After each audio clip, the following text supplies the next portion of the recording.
Good evening and welcome to tonight's recording of the Ought to Know Better podcast, where we are joined by Danny from Naup.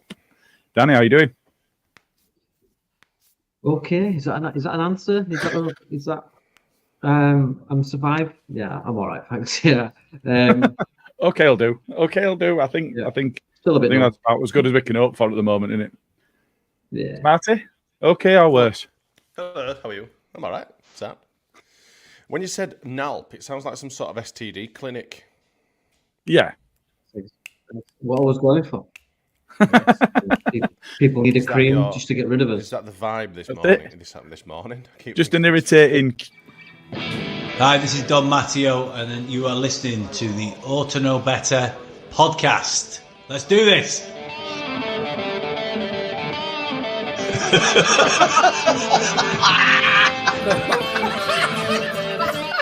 You look like fucking Brolin, you're a Leeds-eating bastard. Look like some sort of fucking weird floating head. No. You utensil player a bit, innit? I mean, I feel a bit right, dickhead. Nothing spectacular, really. So, unfortunately, yes, we are here to talk about the Blackburn game, and we can't get away from it. So we're just going to have to rip that plaster off and get into it. Band-Aid. So, yeah, Band-Aid. So, let's talk about the lineup first. So I think there was a general feeling of positivity around Connor Roberts' involvement in the game. I think people were looking for changes. I think Gruev coming back into the side, people wanted to keep him in, thought he'd done all right last time out. But with Roberts coming back in, that meant Gray going into midfield. So I think that was accepted and that was expected, and that people were thinking that were positive. And then there was the Bamford bit, and a lot of pressure for changes to be made up front. Did it come out, Danny, I'll come to you first. Did it come out like Brexit? That's not the change you wanted? Because I think people wanted Joseph and not Peru. Is that fair? Yeah, I know what you're saying, mate. But me personally, I was happy with the lineup and the changes. I welcomed them. I was like, I will talk about it later on. But as the game went on, I thought, yeah, I was more than happy with the lineup, mate. Fair enough. And Smarty, was Dan James unlucky to miss out? I don't know. Really. I don't really. Thanks for your insight, mate. Because we said, didn't we, on the podcast before, that you know, the ones that we wanted, the ones that we expected, is probably for Bamford to be dropped and for Kamara to be dropped, and that happened. You know, Roberts came into the fold. Archie Gray moved up into midfield with Gruev, and everyone was like, "Oh, this seems like, you know, a better option." So I didn't really give a shit who started on wings. To be fair, I've been calling for Somerville to be dropped privately, perhaps more than publicly on here. But I think Somerville's been absolutely fucking garbage for the last few weeks, and I don't know how, in Christ's name. I mean, I'm sure we'll get into it in a little bit more depth, but I have no idea how Nonto and Gruev got subbed, and Somerville stayed on the frigging pitch. Not a clue. Not a clue. I mean, to be fair to Fark, he made the decision to substitute at relatively good times when it started to kind of fall away from us, and try and bring a little bit more youth with Matteo Joseph and a little bit of a more spark from us. But taking Nonto off, Nonto were our best player yesterday, and I just couldn't understand the thought process behind it. I really couldn't, because Somerville, time after time after time, just does too much, runs into trouble, and has to cut back of himself because he's always got too much. He's just run himself into a middle of frigging load of players trying to do fancy fucking tiki-taka football with Rutter, and they're both fucking pony at the minute, so I don't know why. You know, I thought Perot did all right, actually. I didn't think he played bad at all. I think as a team, we were average, but I don't think, I'm not going to send any shit Perot's way. I ain't even going to give any shit to Bamford, which a lot of people seem to be doing as well. And I'm not Bamford's biggest fan. You're not. You're absolutely not. I think you could be described significantly differently to the way that you might do if you had been a fan. So I think that's all fair. So I would have stuck with Bamford, and I know that I'm in a minority there, but I would have stuck with him. And I think to be fair, mate, I think we did say on the podcast that me and you were on, I think we both agreed that we'd stick with Bamford because we didn't see Bamford being an impact sub, which was the case. Yeah. Yes. Yeah, and I think it Sorry, was. sorry to interrupt you, but No, you're fine. You're fine.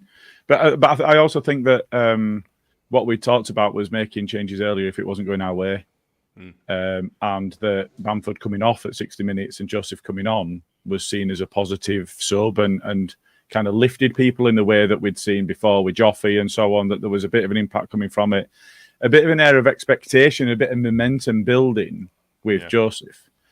So I think, in terms of the overall feel of the game, I'm just going to pop up just a couple of things. So stats, 75% possession, 19 shots to 3, 5 shots on target to 2, 12 corners to their 1, and they had 3 times as many fouls as we did. And then we look at the momentum, and the top of that graph is us and the bottom of that graph is them. And that's not just having the ball. It's not just possession. It's also meaningful possession. It's possession in the right areas of the pitch. The longer the bar goes on the graph, the more it is that you are in an attacking position. And I think if we look at those things, Danny, I'll come back to you on this one. There have been some particularly reactive and reductive comments from some people that I've seen about Farke. For a side to dominate so totally and completely as that, does the manager share a lot of that burden, or is that just down to the players on the pitch? See, personally, it goes, some ways. Like, personally, for myself, I think it is Parker picks a team, and he can only do so much until they cross that line, that white line on the pitch, and then it's down to the players to incorporate and carry out his instructions on how he wants to play. But at the same time, sometimes players do have to think outside the box and do their own thing. I think everyone shares the blame, especially Farke with his substitutions as of late. He's like 82nd minute of the other game that Joseph were coming on. Now, just to touch on what you said about Joseph, like people wanting Joseph to start, there should be a bit of context for that, because he's been coming on at 30 minutes, 20 minutes, when players have been run ragged by Bamford before that. So that does need to have a bit of context for that. And it's not even that, mate. He's been getting 10, 15 minutes, not 30 minutes. Yeah, exactly. Yeah. Exactly. And let's not forget, he hit the post against, was it Hull, I think it was, from 6 yards out.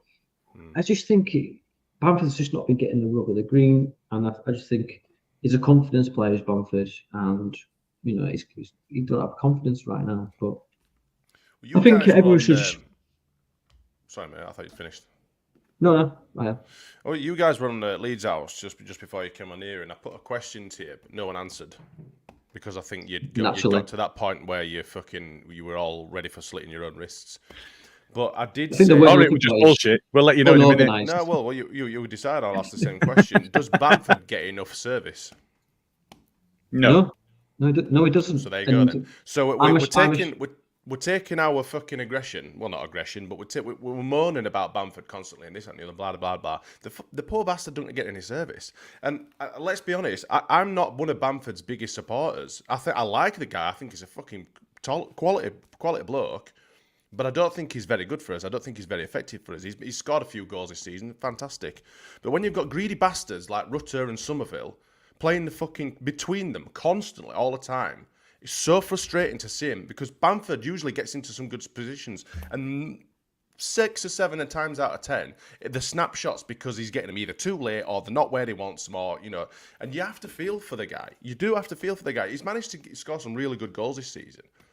But Somerville's absolutely fucking shite at the minute. He looks good. He'll do a few flicks, he'll take it round one play, then he'll try and do it a few more, and then he'll have to come back because he's done too much and he's got himself into a little corner at pitch or right to edge at 6 yard line where there's about 4 players just like, you're not coming through us.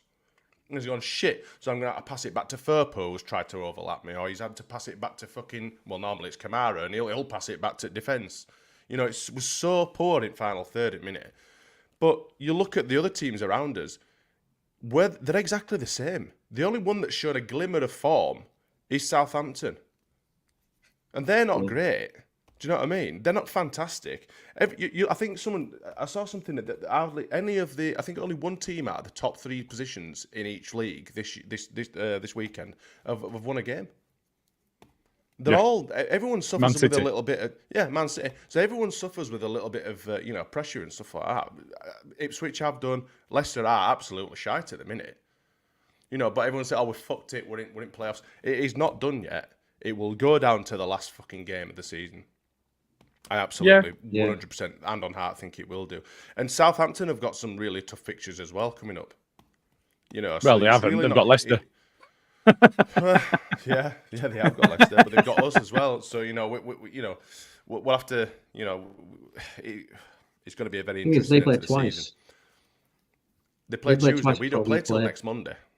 Yeah. Next Monday. If they win both their games in hand, they will go above us. No, they won't. So they're only 6 points. Our goal difference is better than them. Well, it depends how many they win it by. Yeah, true. If they're winning 9-0, they'll be close. I don't think it's a creative shout to say that.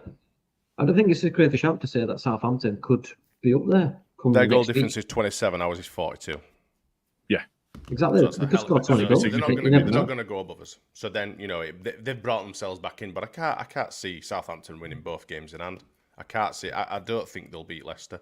I know they've got to go to Cardiff as well, which are typically a difficult game, and Preston in the next week or so, and they're still within reach of the playoffs as well, so they'll be pushing.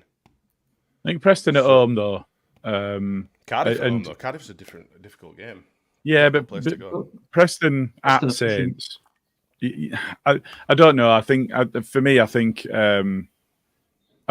for me now, Hull are the outlier for the playoffs.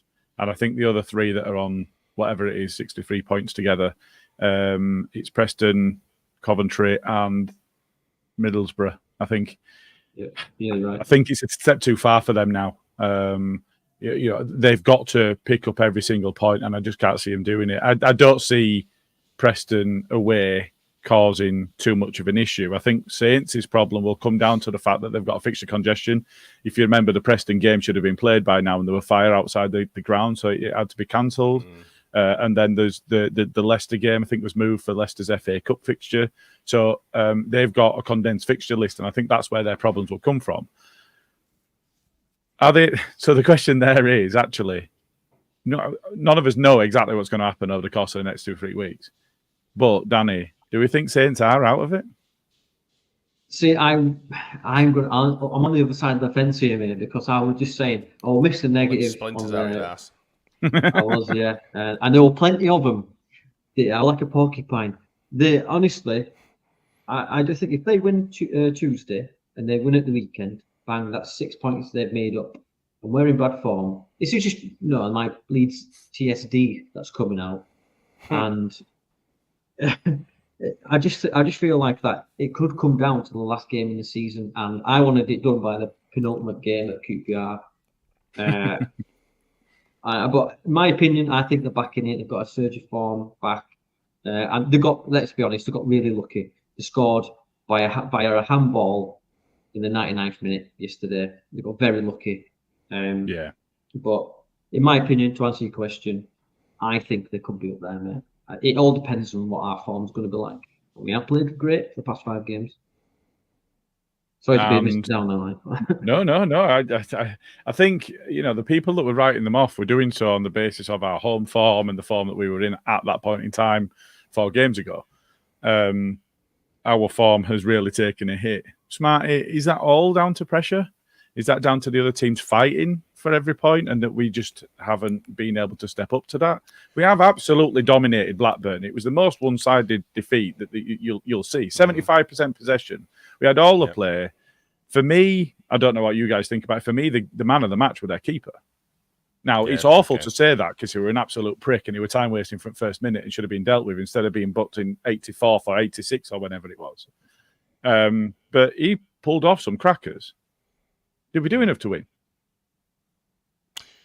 I think so. I think we did. We got into some at points. The first 15, 20 minutes, I thought we were great. That's where their keeper made most of their saves. But not all of them really challenged him. Quite a lot of them were simple. Really, there were only a couple that he really had to stretch for. most of them just blazed up at bar or went wide or, fuck it was just a bit pathetic. But, when you look at Blackburn, I believe that Blackburn game were our 1-0 Wigan, 10-man Wigan, whatever you want to call it. That's one of them sort of games where you absolutely pelt them, and they were so rigid and so defensive. It's our Achilles heel. We just cannot break teams like that down. And we've seen it time and time and time again this season. And all of a sudden, oh fucking hell, we're shit. We can't do this, can't do that. We haven't been able to do it all season. So a team that's come to Elland Road on a must not lose basis, because they are still fighting. I mean, I'd say they were pretty much safe now. But that's only after having 3 points. They needed them 3 points. I mean, they'd have taken a point absolutely all day, and you could see exactly how they'd set up. And we just can't fight against that.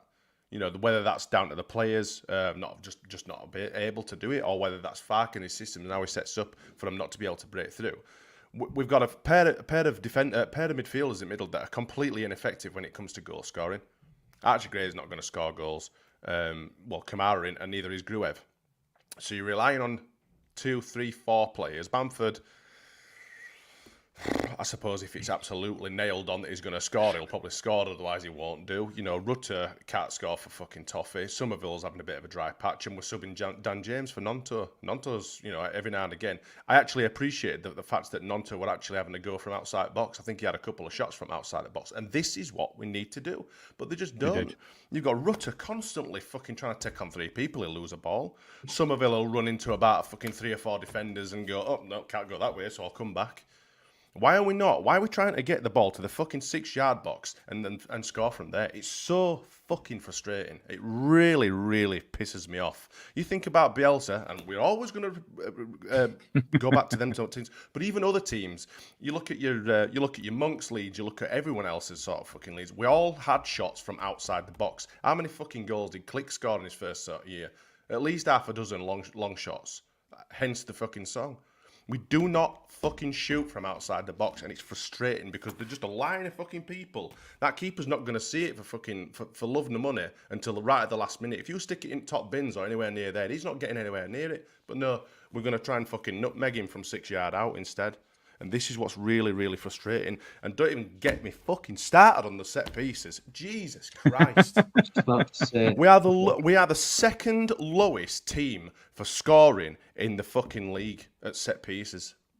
How fucking shite is that? We're fucking third in the league. We're trying to get up. We're trying to get promoted, but we cannot score from fucking set pieces because we can't get it. Well, free kicks are free kicks, whatever. But as corners are absolutely pathetic. We can't even beat the first man.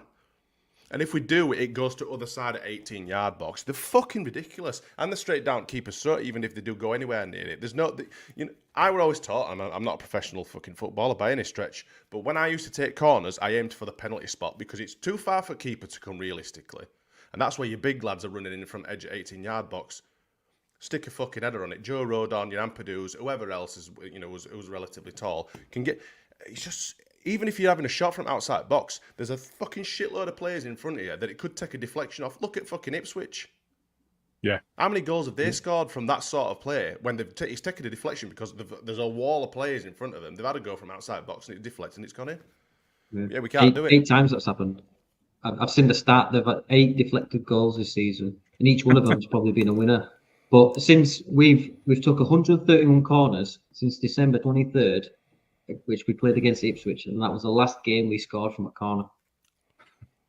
Apparently, so I don't know if this has been updated since the last game. Elland Road review in the Luke, that's why.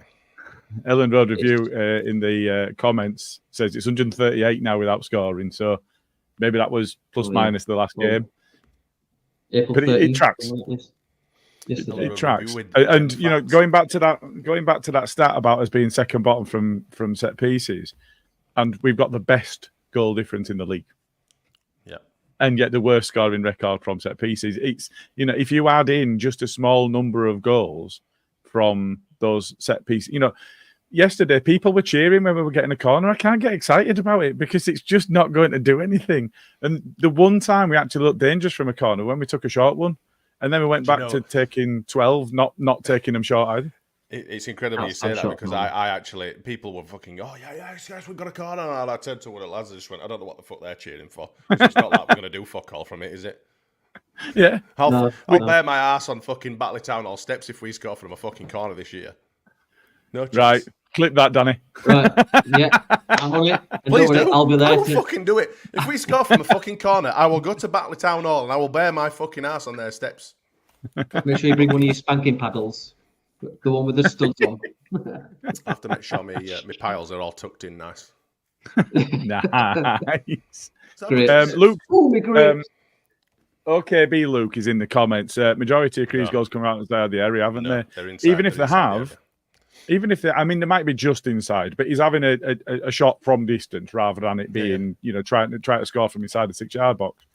But how many has he scored this year? 1, 2? He's on 17 goals, but the vast majority of them came in first half of the season, and he's not having the impact now. I've not said Cree's been shit all season. He's been very, very good. He's our best player. But for the last few weeks, I say maybe 6 or 7 games, he's been really poor. And last couple have been really poor, and so has Rutter. But exactly where Somerville's going, because we all go, oh, he's got ball at that position, which he'll fake it and then he'll run again and hit it. Yeah. He'll do about 3 nudges and then he'll hit it. If I know, as being a fucking fan of watching my team, then people that are sitting in fucking cinema rooms for a week before a game that are actually drilled by the management and everyone that's doing fucking videos and shit, they're going to fucking know about it as well. So they'll know exactly what it does because he does the same thing over and over and over again. Every single time. And the one thing I would say on that, you mentioned about your analyst beforehand. So I had the pleasure of being a guest of Leeds United yesterday, and I was actually in the press box. Tell us about Do you know what? Other than the result, it were amazing. So I wasn't invited. I was a guest because I had bought something in the charity auction. I did, yeah. Bullied my way in. Now, I purchased some tickets on the charity auction. That was a quiz night by LUFC Stats and was in aid of Andy's Man Club, for which I still have my band on for my work, and for the Leeds United Foundation. And it was a great night, and it raised a couple of grand, I think it was, and there were a fair amount going off. I won some tickets. So in terms of the day, we arrived early on, and we were in the press lounge. So that one with the big Leeds badge on it that Farker does his press conferences in and all of that sort of stuff. The ones before the game. And then we were taken round. I got to walk down the tunnel on match day and walk out onto the pitch and whatever else. That was ace. Big shout out to Jordan, by the way, the media manager, who has replaced somebody that wasn't highly thought of. But he was spot on. Walked us around. We walked past Farker in tunnel. Saw Jimmy. Fucking eye. We saw Jimmy. We saw Gruev warming up. The goalkeepers are massive. We didn't see Melia up close, but we did meet the other two, and they are tall. So Jordan must be about 6'6". He's a tall fella, and he was walking us round. And we walked round corner, it was like we were being in Land of Giants. Clarson's massive. I mean, a lot of that is hair, admittedly. But they are big boys. But then we went up. So I wasn't on the gantry. There's a press box element that's kind of directly below the gantry bit. So I did have my little screen so that I would be able to see some of the replays. Yeah, that's the one. That's it. So yeah, we're in that position, and I think one of the things that actually came across was the amount of equipment that's up there. So I was having a massive geek out because it was ace, because there's just kit everywhere, and it's like wow. But the other thing was the army of analysts. So each away side brings 5 or 6 different analysts. They're all there walkie-talkied up. They're looking at the game. They're looking at the setup. They're looking at the approach.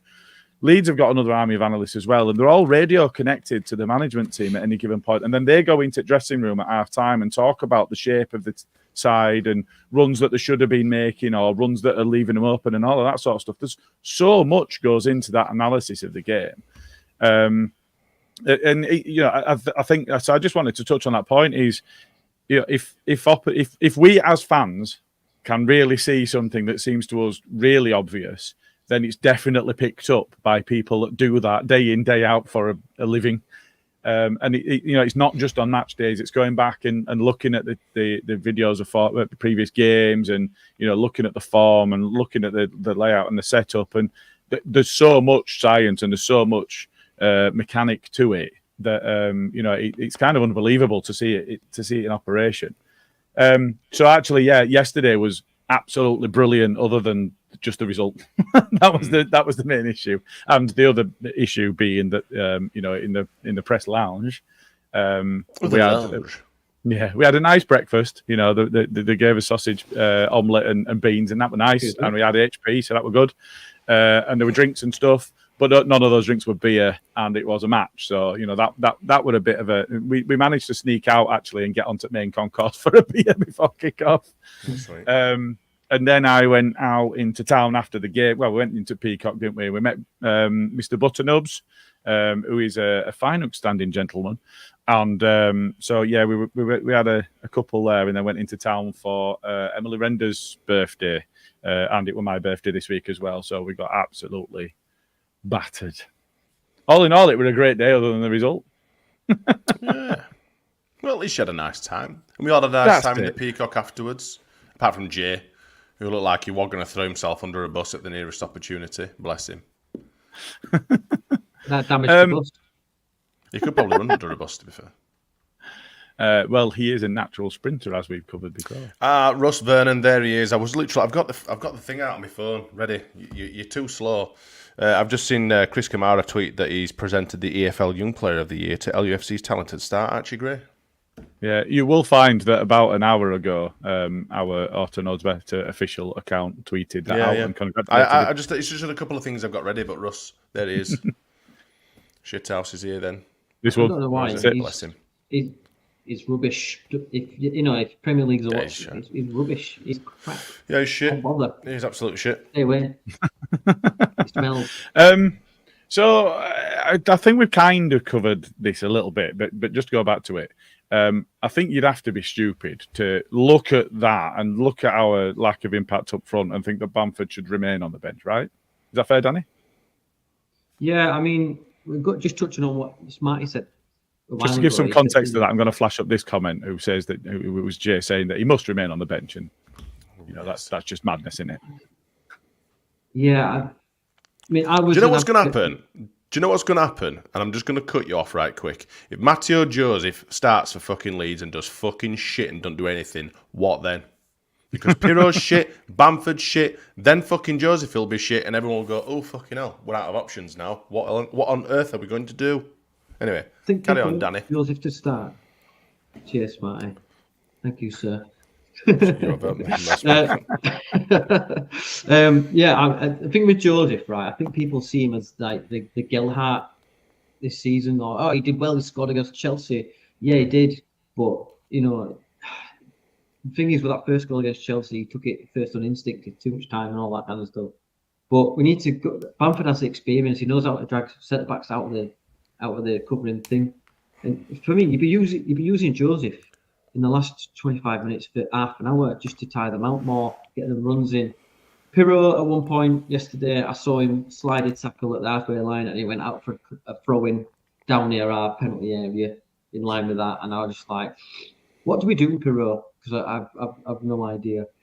But I think Bamford comes back in. If anything, I'd drop Rutter. I've been an advocate of dropping Rutter for the past 2 games now.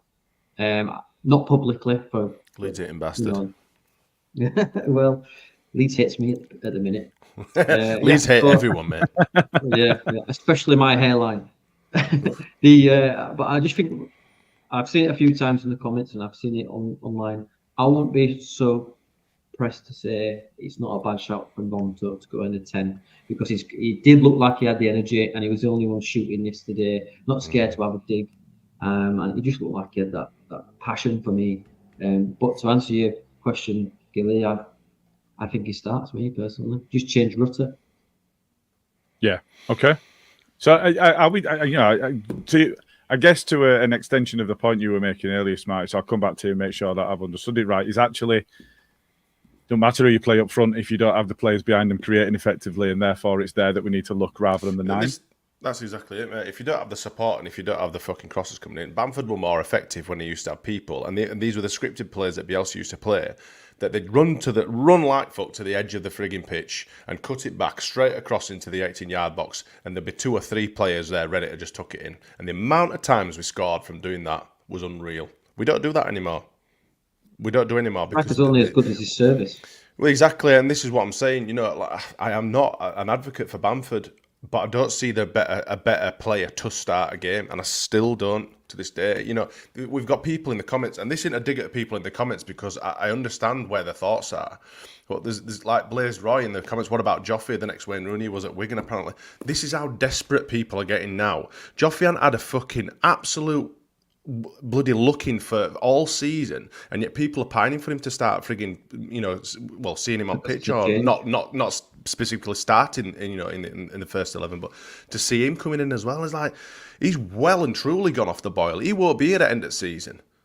Joffrey will not be here at the end of the season. I think he'll be gone. Whether that's a fact decision or whether that's, you know, a decision for him and his growth as a player, because he won't want to be carrying on, you know, not playing and not getting any game time. But this is what happens. You see, we've had a bit of a dip. You know, we're not playing that bad really. It's just a final third where we're really struggling, and yet people are so desperate that they're making outlandish and outrageous frigging suggestions that we should. And this again, it's not a dig at people. It's just Joffrey, man. Why do you hate our watchers, Smarty? You are. Why do you hate people that watch? Like I said, it's not a dig. I understand where they're going with it. I just think that's fucking desperate. If you ask me, that's really, really desperate. If you're looking for Joffrey to start fucking coming in as well, it's like, nah, mate. And I'm not 100% sure whether he was saying that he should start. I think Luke's making no. But I'm saying him and others have made say, "What about Joffrey? What about Joffrey?" I've seen it a few times in the comments. Yeah, you are right in general principle, but I think that specific comment might have been, we are overhyping our youngsters, and we need to start, you know, taking a bit of the pressure off rather than building the pressure up. People, you know, wanting too many different, you know, players, and what about him? We could start him. We could do this and we could do that. We'll be playing fucking Rodon up front at some point. You know, at the end of the day, we're at the crux of the league now. We do not want to be making stupid, rash decisions like we'll play him and we'll swap him and we'll pull him out. You've got no consistency. At the end of the day, the starting 11, which we all would probably pick, really, and that includes Kamara to a degree, is just not playing that well. You would pick that team every single time, but because they're not playing that well, because we're not gelling, we're not doing what we've done for so long since January, people are going, oh, fuck, it's all gone to shit, burn it all, start again. And it's like, no, we need to just fucking get back to basics. He's got until next Monday now. It's a long time for him to get them players in, you know, to get some good trading, get some recovery, and start again against Middlesbrough. And I hope that we will do. But, you know, I don't even fucking look at Twitter anymore. My head's not even fucking there to even be asked fucking, you know, talking to people on Twitter because of all coming out of the frigging woodwork. It's ridiculous. And I think you are right. I was just about to flash that up. Kamara as well. and Gruev don't work. What the fuck? See, what the fuck is that fucking? What the fuck is that? Kamara and Gruev don't work.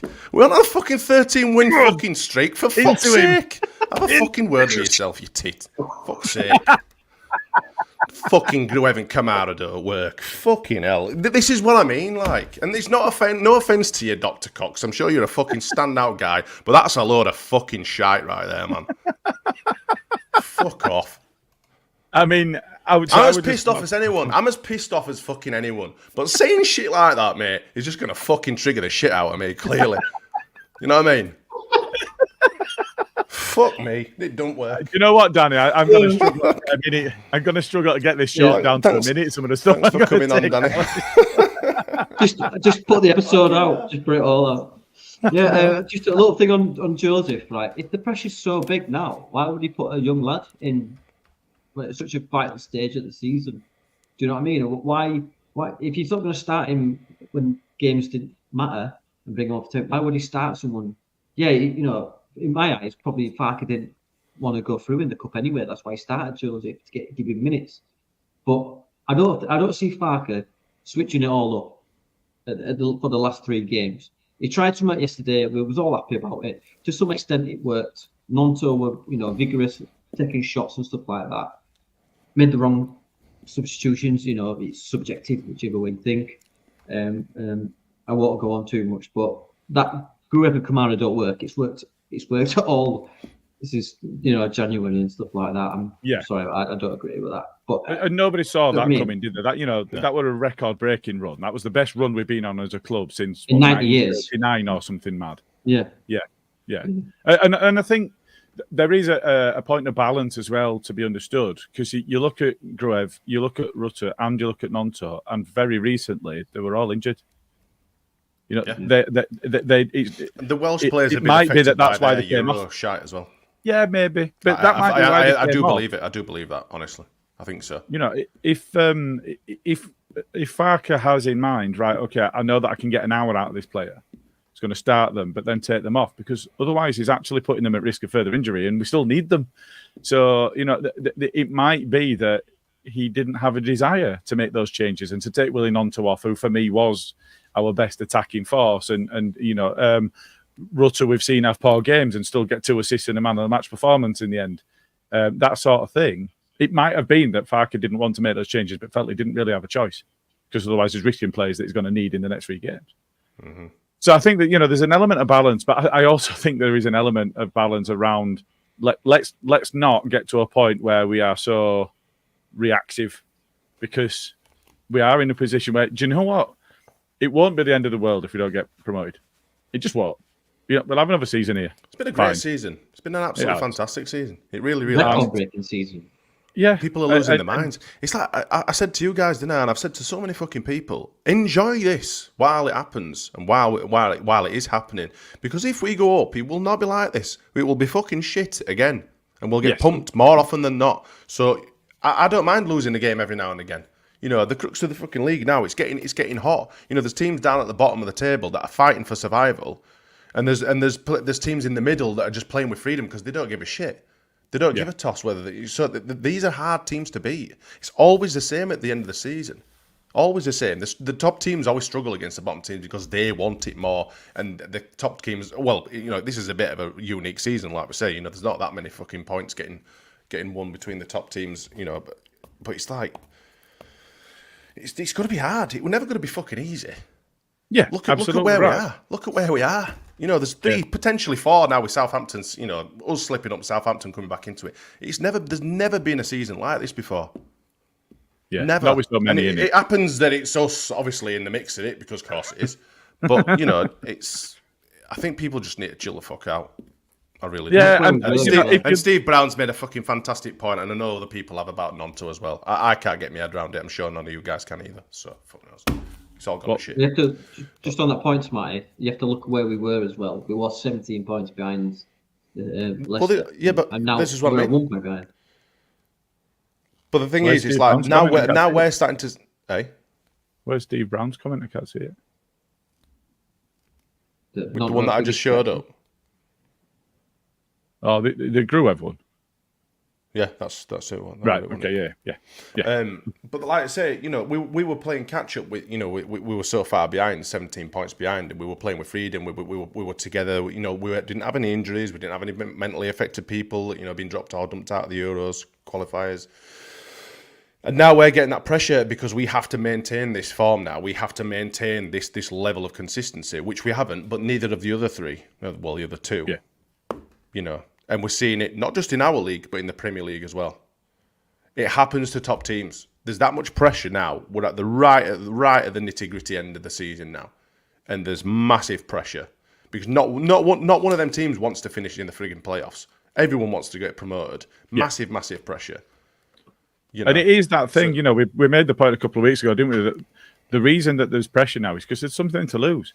It's like being 1-0 up, going into 80th minute, and you know that there's a side that's going to be coming at you, and you've got something to lose, and that in itself builds pressure. But you look at Liverpool this week; they're absolutely battered midweek, and then beaten at home when the last side to do that were us, 18 months ago or whatever it was, by Crystal Palace. You know, nobody saw that coming, and pressure does weird things. You know, Luke said it in our group chat, didn't he, in our WhatsApp weeks ago. Pressure does weird things, and we're going to see weird things happening. There's more twists and turns to come. But ultimately, I'm quite zen about it because I've really enjoyed this season. I think I'll enjoy next season if we're not promoted. And I think I'll hate next season if we are promoted.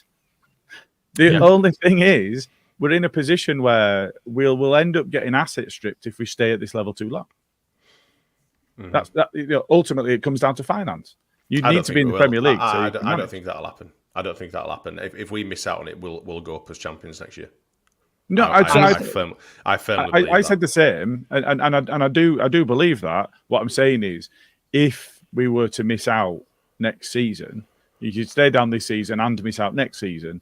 At some point, the money will just kick in, and we won't be able to sustain, and we'll end up being asset stripped, and our crown jewels be sold off. You look at the 49ers and the way that they're planning on, taking over, and the PSR ruling, that's changing again at the end of the season, because that's an absolute load of shite as well. So we don't know where we're going to be in a few months, do we?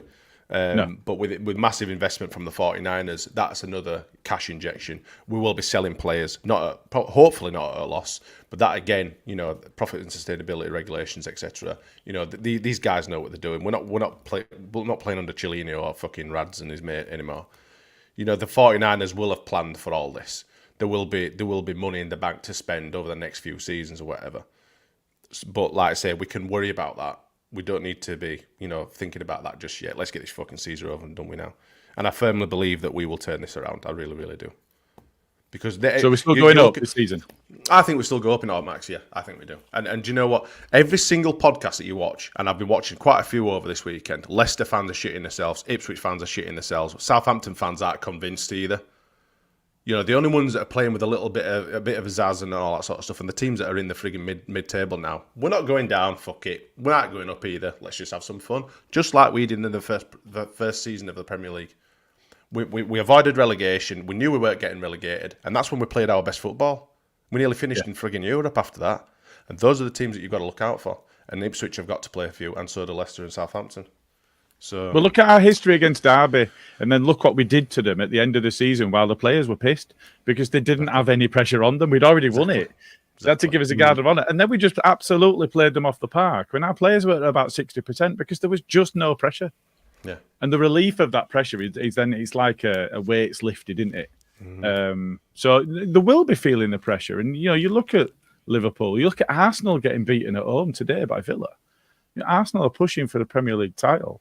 And, it was a fairly even game, and then Villa beat them at the end. But, nobody expected both Arsenal and Liverpool to go get beat today. And it does show. It is telling that pressure is there. And that there's a relentless nature to this point of the season when you're trying to go for titles. So Dr. Cox has made a good point. 49ers won't sell on the cheap, pay up or shut up will be the way it works. It absolutely will do. Because I believe that they'll unless a big money, like I said, money talks, unless big sort of offers come in for them sort of players, they're not going to be obliged to get rid of them. But it's still asset stripping, isn't it? It's still maybe asset stripping is not the right term because asset stripping tends to be owners acting in their own interests and not a club, and maybe that's the wrong terminology. What I'm basically saying is we'll see a lot of our talent pushing to leave. Maybe so. They want to push themselves at the top level. So we might get a lot of money in. Yeah, we might get a lot of money in, and then you can try and go and replace them. But the longer you're a championship side, the more difficult it becomes to try and get players that are capable at Premier League level. The thing is now as well, like obviously we're obviously thinking about this sort of stuff now. Oh, it's all gone to fucking shit. We're going to lose all those players. That spreads negativity within the fan base. It does.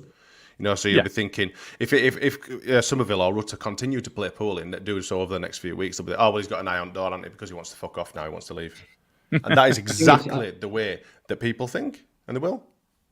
Leeds fans, as we've been through a lot as a club and fans, right?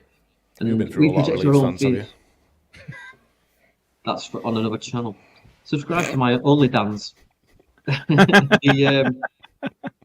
We project our own fears and insecurities onto the internet. That's what most fans do.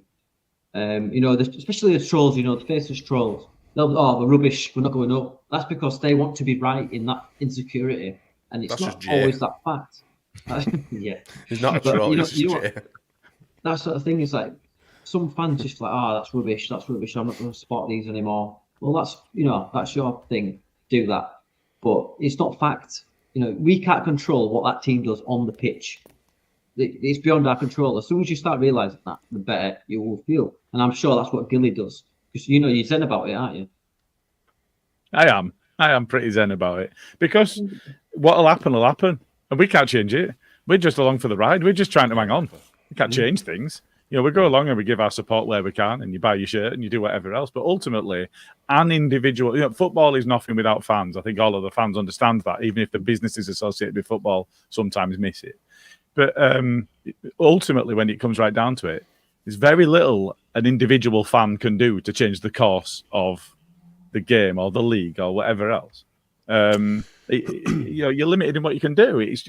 We're just hanging on. We're just along for the ride. Yeah, exactly. And we've got to enjoy it. Like I say, Evie's said a good point here. She says, I think that's where we'll play better away from home. Travelling fans are usually more supportive than home fans. Not a dig at home fans, but pressure at Elland Road is a lot to handle. It is. You can tell, even when they scored, when Blackburn scored, it was like you could hear a pin drop from our fans. And that's not good for our players. I'm not going to start saying, no, all us fans are shit, but they play with a little bit more freedom. And I do think that Middlesbrough will try and give us a good game. They'll see that we're stalling a little bit. They might fancy the chances. It is a big game for them. It's a relatively big game for us as well, Borough.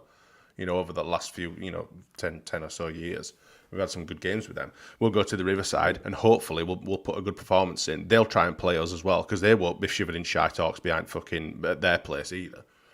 And it should be a good game. If we play well and if they try to play against us, we will beat them. No, this is the thing. Either. You look at our last few games. We've got obviously Borough on the Monday, and then we've got QPR away on the Friday. Yes, Friday. QPR are going to be fighting for survival again, so they're going to have to. I mean, that's literally penultimate game of the season. The QPR at home against it, they are going to. If they might be up shit creek without a paddle, they will have to try and beat us, and they will fucking suffer for it.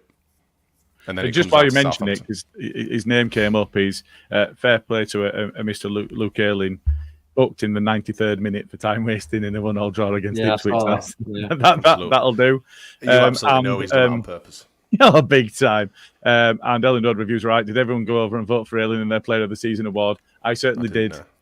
And it doesn't ask you to verify your email either. So, good. Might be able to do it more than once. And that's the thing about Middlesbrough as well. They're going to be without Greenwood and Ayling. Yeah. Two of their starting 11. Yeah, I mean, that's the point that Danny just made if you'd been listening. Yeah, no. I'm just reiterating it. The only thing I can see is that they've got Frothy Coffee up top, haven't they? Latte Laugh. Frothy Coffee up there. I think he's the only threat for me. And, you take away Greenwood with the assist machine for them. Bill, none of that Ayling flop against us until after this season. But they are up there in terms of form. You know what I mean? They've won a few and they've drawn a few, and they're really good in form. Yeah, they're unbeaten in 5. You know what I mean? And hopefully this is a corner that we can turn now. Knowing Leeds will win the next 3 now. Do you know what I mean? We'll just win the next 3, just all in a row. But I think if we're in the next 3, I think we're up in automatics without a doubt. I do not see anybody doing that, and if anybody does do that, they will go up and they'll deserve to.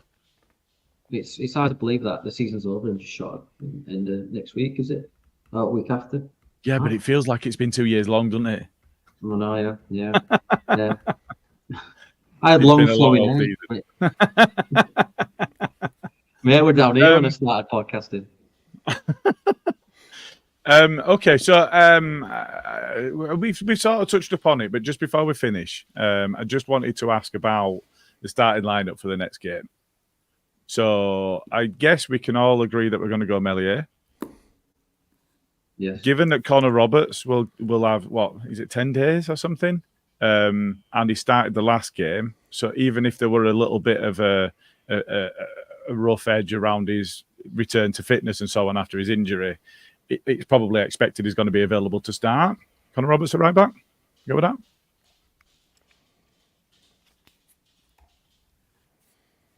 That's a penalty. Look, that. See, I was thinking, do you put Archie Gray back in at right back and play Kamara, and switch the 2 back to Albert Warp? Because I think Archie looked really tired. I just did. I thought he was better at right back. Connor Roberts, I like him because he gives that impetus and attacking threat. But for me, I think I'd want to go Archie Gray right back. And Connor Roberts did have a good effort from edge at box. He was on his left, and the keeper got both hands to it. So it's not like it were an outrageous save, but it was a decent effort, and we were short on them, as Smarty pointed out. Smarty, would you go Roberts? Would you go Gray? Where are you going on that? I don't know. I think if I were to do it, I think I'd go back to the basic lineup that we expect to see, or that we've seen for so long. So I probably would put Gray back at right back, yeah, and I think I'd bring Kamara back into the centre. So if I just fly through then, instead of going player by player, I'll just fly through. We'll go Meslier, we'll go Gray at right back, Rodon and Ampadu in the middle, Firpo left back, with a midfield pairing of Gruev and Kamara. We go Somerville, Rutter, Nonto, James? I'd start Nonto. This is where we check. But do you start Nonto at the 10, as had been said earlier on? Is this what we hope to fucking see, or is this what we expect to see? No, what we hope to see. I think we can name the starting lineup, because the starting lineup's going to be everything that I've just said, and then Rutter in the middle. It's going to be Somerville on left. It's going to be either Dan James or Nonto. That's the one for me that you can't necessarily get. I think it'll probably be James, and I think it'll be Bamford up front. But so this is our desire rather than our expectation. It's a difficult one, because I would expect, like I say, if we had another game in quick succession, say we had another game on Tuesday night, I would drop a few. I'd take Somerville out. I would take Rutter out.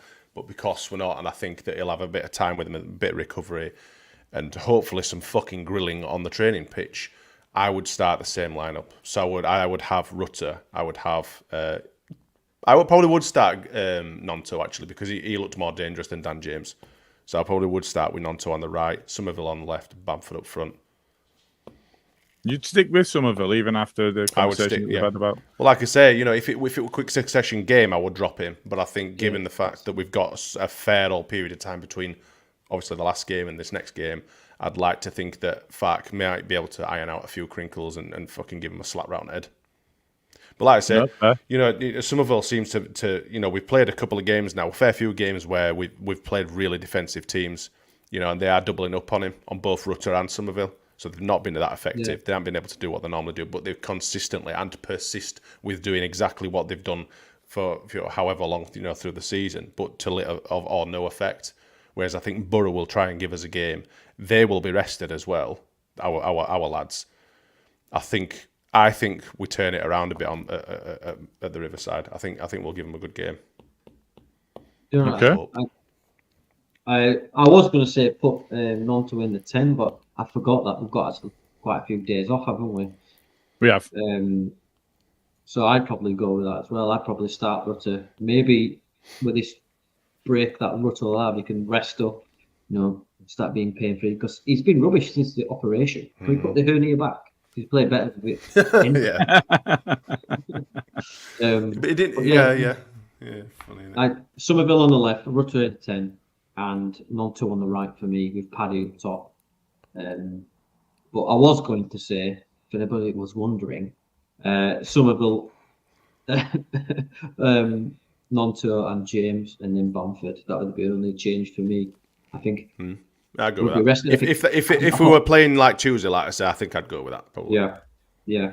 And I'd like to see Kamara back. I think he'll have because he didn't play much. Did he come on yesterday? I can't even remember. No, he didn't come on. No, he didn't come on. I think he's still on toilet, isn't he? Yeah, from what I've heard. In number 2. I think I like Kamara. A lot of people don't like him, but I think his passing is great when he's on the ball. But other than that, I think that when Kamara's on it, he's on it. When we face defensive teams, he's shit because he does his shimmy shake, and he'll pass it backwards or to the side. Because when you look at if he's got space around him, he's really quite progressive with the ball. He'll shimmy shake. He'll send someone for a fucking hot dog, and he'll be gone. And they'll be looking to play Rutter, or he'll be looking to play out to wings or whatever. But when you've got a fucking line of people in front of you, he's like, well, I can't beat him like that. I can't. If the shimmy shake doesn't work, then I'm sorry, I'm going to have to pass it back to someone else. And then Ampadu will play a fucking stupid ball, and then it'll be cut out, and then we'll be under attack. And that's exactly how it happens. Can you imagine having a dance-off with Kamara on the wedding, someone's wedding's dance floor? Them hips. Like Shakira. In fact, I might start calling him fucking Shakira, actually. Them hips don't lie. It's the old drag the ball back and shimmy forward sort of. Mate, I tell you, I do it on a Monday night all the time. I've got like Happy Gilmore, man. I've seen the footage of Gilly dancing at a wedding, and I tell you what, he is. Smarty was there.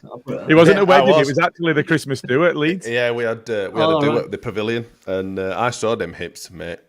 Women would die for those hips of Matthew. Did they bring the milkshakes to the yard? They're greasy. Oh, you're making me flush. Yeah. No, so were the hips. In terms of the starting lineup, I think we've done that to death. I think we know where it's almost like this period is a bit of a reset, isn't it? It's not often you get a 10-day without players going off on internationals and whatever else. It's not often you get 10 days to just kind of reset and for Farke to be able to just bring it back to. Having said that, the opposition's getting the same. It's not just us. Borough in that same position, albeit without a couple of their players because they're on loan from us. Evie's not having the hips don't lie, by the way. She's those the hips do lie. They are telling us that Kamara will shoot, and then we found out that he never will. I mean, we all know that he won't shoot. I mean, I think he scored one goal ever, and that were in like a semi-final or final for Rangers, didn't he? I think he does not score goals. Like, does not. He's just not that sort of player. He could be fucking 6 yards in front of me. Neither with David Batty, and I still love him. He'll pass it to the side. Do you know what I mean? He's not that he sort don't of have player, a circle button. Play him on FIFA. Yeah.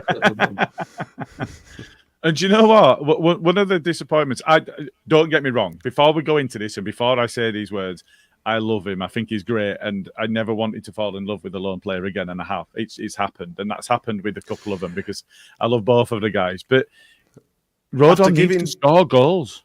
I know. From like set pieces and everything. Yeah, he's been really unlucky. He's been really, really unlucky. But if we took a fucking corner properly, instead of fucking flicking it to some wanker's fucking first post or spooning the fucker for the throw in at the other side of bastard field, we'd be sound. we got Somerville, who I don't know what the fuck he does like, but Jesus Christ, he's terrible. Why is he on Connor Robertson better? And fucking Gruev looks like he gets his Forrest Gump leg and fucking flicks at it or whatever. He's shite, man. He's fucking wank. Get it on big meat, head at back. Bash! You want a Sol Bamba header at back? Get it fucking in there. We just don't have it, do we? Maybe we could bring Gary Monk back as like a set piece coach. Because it used to work really well under there, Did that guy back from was it Spurs that he went to? That we had. I think we mentioned him in the last podcast we did. But you remember like Kyle Bartley and Pontus Jansson and that? We used to score quite frequently. Yeah.